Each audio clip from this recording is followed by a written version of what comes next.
Olá, eu sou o professor Leopoldino Capelosa Filho e esse é o terceiro módulo do curso de diagnóstico em ortodontia. E, obviamente, o mento é fortemente determinado geneticamente. De novo, nós não temos um valor normal para mento, mas é óbvio que nós esperamos que o indivíduo padrão 1 exiba no seu frontal uma eminência mental que tenha expressão transversa e expressão vertical. No perfil, e aqui os ortodontistas são experts, porque nós todos passamos uma grande parte da nossa vida treinando o diagnóstico de perfil através das radiografias laterais de face, que são uma das guias do nosso diagnóstico, né, tá? E, portanto, temos uma competência, uma capacitação e informações muito amplas através da literatura vasta sobre o assunto. Espera-se que os seres humanos, e nós estamos falando dos indivíduos padrão 1, que eles tenham um perfil convexo. É raro que o perfil nos humanos seja reto ou côncavo. O perfil côncavo vai ser a expressão de grandes discrepâncias sagitais do padrão 3. E esse perfil convexo, né, ele deve conviver novamente com o equilíbrio dos terços faciais.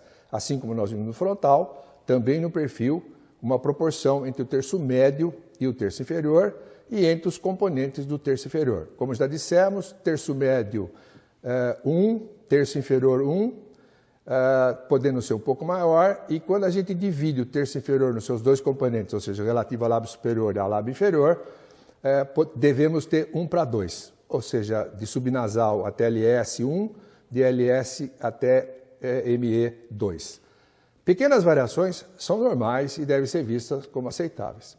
De novo, para qualificar a face, para dar expressão facial, a importância da presença do zigomático, caracterizado pela evidência da depressão orbitária e do sulco nasogeniano, que vão compor e qualificar a face do paciente.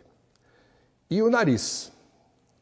Os estudos, e a gente vai falar disso em todos os módulos, os estudos que investigam os pacientes, sejam quais forem, de quais padrões forem, sempre encontram que a desagradabilidade facial está fortemente ligado a nariz e mento de qualidade ruim, né? O que é um nariz de qualidade ruim? Geralmente é um nariz grande, mal inserido na face, com uma columela perpendicular ao plano de Camper. E o que é um mento ruim? Um mento muito forte é um mento inexistente. O que nós vemos aqui nesse desenho, né, na garota primeiro, é um nariz absolutamente desejável, um nariz pequeno, um nariz muito bem implantado, de modo oblíquo, ou seja, da raiz nasal até a asa do nariz nós temos uma posição oblíqua no rosto, e temos uma columela que é divergente do plano de Camper.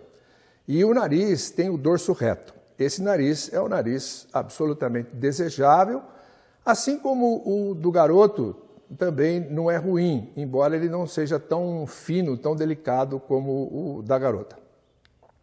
Então, nariz, tamanho, forma e posição. Ainda na área dentária, nós temos uma medida que acabou sendo desqualificada na literatura justamente porque as pessoas passaram a usar o valor numérico que a definia. O ângulo nasolabial foi uma medida muito importante, preconizada por alguns autores na década de 80 e popularizada pelo McNamara. E eu, na época, me afeiçoei muito a essa medida porque ela era uma maneira de eu estabelecer uma correlação entre posição dentária e base esqueletal maxilar, né? Considerando, obviamente, o desenho do nariz, que passava a ser importante então, nas considerações ortodônticas. Infelizmente, o uso da média como normal, desqualificou essa medida.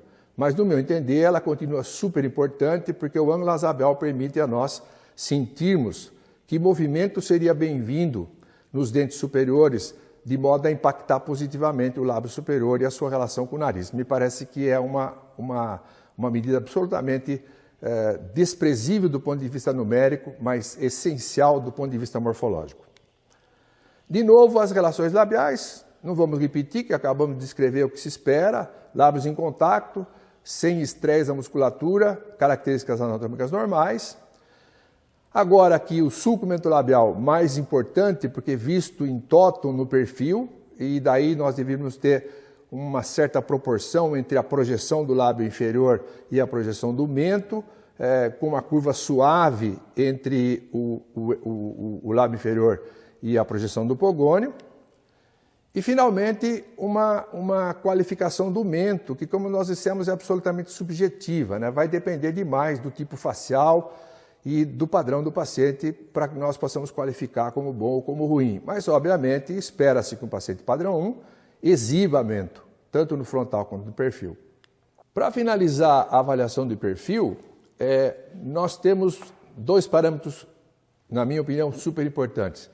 A primeira vez que eu tomei contato com essas medidas foi no planejamento da primeira leva de casos cirúrgicos do Centrinho. E quando eu fui informado da evidência dessa avaliação, eu me perguntei como é que eu nunca tinha utilizado ela antes, porque ela é lógica e óbvia, né, tá? Então, o que significa uma linha queixo-pescoço expressiva, significante? Significa que nós temos uma mandíbula muito boa, que pode até ser excessiva, se, por exemplo, o paciente for prognata. O que significa se nós temos uma linha queixo-pescoço pequena? Significa que nós temos uma mandíbula pouco significante, pouco expressiva, tá? O que seria, por exemplo, característica de um paciente deficiente mandibular. Então, se espera que num paciente padrão 1 haja uma evidência clara da linha e do ângulo queixo-pescoço, ou seja, que possamos ver a linha sem que haja uma dimensão exata para ela, mas que ela seja visível, que ela seja expressiva, que ela salte aos olhos no exame de perfil. E o ângulo é a relação entre a linha do pescoço e a do queixo, que também vai repercutir problemas esqueléticos. Por exemplo, toda vez que nós tivermos um paciente equilibrado, como esses 2 que nós estamos vendo, é óbvio que existe uma harmonia e um ângulo que flutua aí perto de 90 a 100 graus. Não gosto muito de medida, mas aqui se aplica. E, obviamente, quando você tiver essa linha queixo-pescoço fechada, né, nós vamos ter problemas na posição, no tamanho da mandíbula. E quando tivermos essa linha aberta, idem. Então, me parece que também é uma avaliação extremamente importante para que a gente qualifique a face. Nesse ponto, espero que vocês já tenham compreendido que essa avaliação é subjetiva. Muitas vezes, a avaliação subjetiva não nos dá a tranquilidade que nós gostaríamos de ter ao fazer um exame, né, tá? Mas eu prefiro ter essa intranquilidade latente como uma característica do exame do que ter uma falsa ideia de certeza absoluta dos conceitos que o exame exala. Então, a minha perspectiva é valorizar absolutamente a análise facial subjetiva, de tal maneira que, ao terminar o exame do meu paciente, considerando a anamnese, as suas queixas, eu já tenho um quadro definido do seu padrão e da sua aceitabilidade, ou seja, se o paciente se acha e pode ser considerado aceitável, agradável ou desagradável. Me parece que é um exame extremamente consistente que, ao ser finalizado, nos conduz à trilha adequada do diagnóstico.